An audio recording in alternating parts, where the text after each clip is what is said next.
Luc, est-ce que vous pouvez nous en dire un peu plus sur ces biocarburants?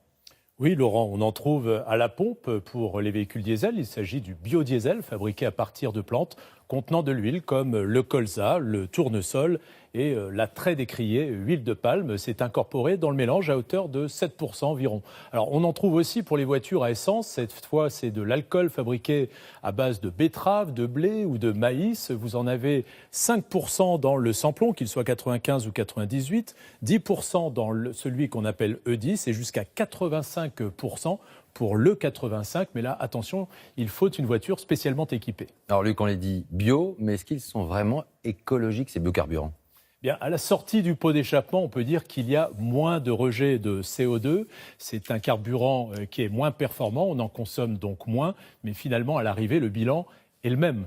Et quand on regarde le cycle de production de la culture de la plante, son transport jusqu'à son utilisation dans nos réservoirs, là, le bilan est négatif. La culture de l'huile de palme en tête, car souvent, ça signifie une grosse déforestation.